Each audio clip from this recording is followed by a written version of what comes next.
السلام علیکم دوستو، اس عورت نے اس پنڈت سے عجیب سوالات کیے اور پنڈت نے غلط جوابات دے دیے۔ اس کے بعد ڈاکٹر ذاکر نائک صاحب نے حیران کن جواب دیا۔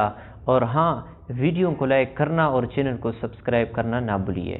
میرا کویسچن آپ سے یہ ہے کہ آپ مجھے کوئی ایک واقعہ بتا دیجیے، اور پلیز ٹویٹر کے ٹویٹس مت دکھائیے گا، انسٹاگرام کے ریلس مت بتائیے گا، کیونکہ میں پروو کر سکتی ہوں کہ یہ بھی آپ نے جو بھی بولا نا کہ وہ غلط ہے۔